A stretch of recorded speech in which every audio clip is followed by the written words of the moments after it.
Si la population rurale augmente, atteignant 3,4 milliards d'habitants en 2019, son poids dans la population mondiale diminue. Depuis 2007, il y a plus d'urbains que de ruraux dans le monde. En 2019, on comptait 56% d'urbains dans le monde. La croissance de la population rurale est à imputer à l'Afrique subsaharienne et à l'Asie du Sud.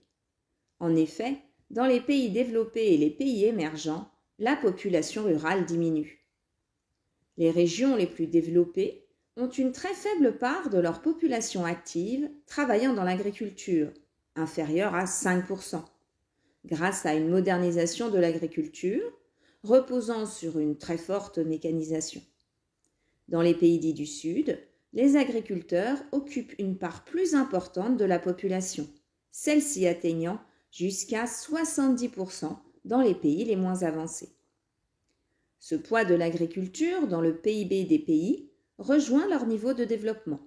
Plus un pays est développé, moins la somme des richesses produites par l'agriculture dans le PIB national est importante, et inversement. Dans les pays développés, l'agriculture est dite intensive. Ses rendements sont élevés grâce à une forte mécanisation qui implique un faible besoin de main-d'œuvre, une irrigation performante, la sélection végétale et animale, ainsi que l'utilisation massive d'intrants comme les pesticides et les engrais chimiques. L'agrobusiness est le modèle économique agricole qui désigne l'ensemble des activités économiques de production, de transformation et de commercialisation des produits de l'agriculture intensive, fortement mécanisée et caractérisée par de hauts rendements. Dans les pays dits du Sud, et plus particulièrement dans les pays les moins avancés, l'agriculture est vivrière, c'est-à-dire essentiellement tournée vers l'autoconsommation et l'économie de subsistance. Les rendements sont faibles, s'accompagnant parfois de sous-alimentation. Les États investissent peu dans l'agriculture. Ce type d'agriculture se retrouve principalement en Afrique subsaharienne, en Asie de l'Est et du Sud et en Amérique du Sud. Cette agriculture vivrière représente environ 20% de la production alimentaire mondiale. En Afrique, l'agriculture représente pourtant 65% de l'emploi et 75% du commerce intérieur. Les pays émergents voient leur rendement augmenter grâce au front pionnier et au recours à l'irrigation, ainsi qu'à une intensification des cultures. Quelques chiffres maintenant. 30% des terres émergées sont mises en culture. Un quart des ruraux dans le monde sont indiens. Et 90% des ruraux dans le monde vivent dans les pays dits du Sud.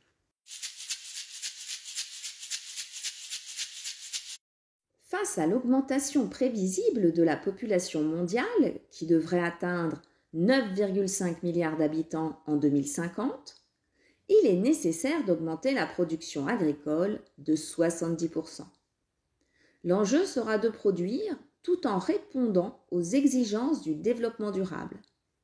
Le développement durable est le développement qui répond aux besoins du présent sans compromettre la capacité des générations futures à répondre aux leurs. En effet, les méthodes de production de l'agriculture à haut rendement polluent les sols et les nappes phréatiques, salinisent les sols et sont responsables d'une déforestation massive. L'agriculture doit donc devenir durable.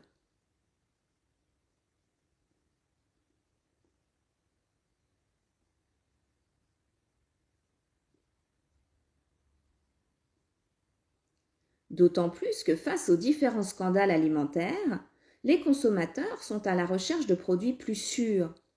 Les labels fleurissent, tels les AOP et les AOC. Les consommateurs sont aussi sensibles à une production plus responsable, notamment au niveau social. Les produits issus du commerce équitable se diversifient dans les rayons. Le commerce équitable désigne l'échange économique où la partie la plus puissante s'engage à respecter les intérêts de la partie la plus défavorisée. La croissance urbaine dans les pays développés, principalement en Europe et en Amérique du Nord, entraîne une extension des surfaces urbaines au détriment de l'espace rural. Les espaces ruraux ont des limites de plus en plus floues et connaissent pour certains une dépendance marquée à l'urbain. Les paysages sont transformés au travers des fronts urbains qui se caractérisent par une extension linéaire des périphéries urbaines et du mitage qui désigne l'implantation d'édifices dispersés dans un paysage naturel lié à l'étalement urbain. La ruralité est d'autant plus marquée que l'on s'éloigne de la ville. Les citadins recherchent de plus en plus un cadre de vie plus naturel, tout en gardant pour la plupart un mode de vie urbain, d'autant plus s'ils continuent à travailler en ville, en pratiquant la migration pendulaire. Il s'agit du déplacement journalier de la population des grands centres urbains entre les lieux de domicile et les lieux de travail. Ce phénomène des néo-ruraux est ancien, débutant dans les années 70 et s'amplifie depuis les années 90. La dissociation entre espaces ruraux et espaces agricoles s'intensifie.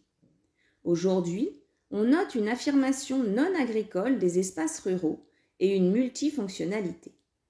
Les espaces ruraux ont une fonction résidentielle qui fait vivre une économie résidentielle.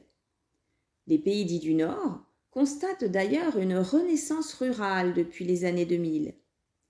À ces fonctions résidentielles s'ajoute le renouveau de l'industrie rurale et surtout une tertiarisation de l'économie avec le développement d'un tourisme rural. Cette multifonctionnalité de l'espace rural est à l'origine de nombreux conflits de voisinage, notamment avec les néo-ruraux et les touristes urbains. D'autant plus que l'agriculture, qui est l'activité primaire depuis des millénaires et qui transforme les paysages, est devenue minoritaire en termes d'emploi, d'impact économique, bien qu'elle soit majoritaire en termes d'occupation des sols. À cela s'ajoutent des conflits pour les terres ou pour l'eau. La multifonctionnalité des espaces ruraux, ainsi que l'augmentation du nombre de ruraux, entraînent une concurrence pour l'accès à l'eau. Ces conflits face à l'eau ne sont pas seulement locaux ou nationaux, mais dépassent aussi les frontières, à l'exemple du partage des eaux du Colorado entre les États-Unis et le Mexique. Les prélèvements américains sont tellement importants qu'arrivé au Mexique, le fleuve est pratiquement à sec. L'autre enjeu majeur a trait à la pression foncière sur les terres agricoles. De nombreux États recourent au land grabbing afin d'assurer leur sécurité alimentaire, tandis que les multinationales recherchent une augmentation de leurs bénéfices. Le land grabbing est la prise de contrôle du secteur agricole d'un pays par des investisseurs d'un autre pays. L'accaparement des terres se fait aux dépens des pays dits du Sud, et particulièrement des pays les moins avancés, et surtout aux dépens des populations déjà pauvres et fragilisées. Les pays investisseurs sont des pays développés ou des pays qui ont des difficultés de production agricole face aux contraintes naturelles de leur sol, désert, relief,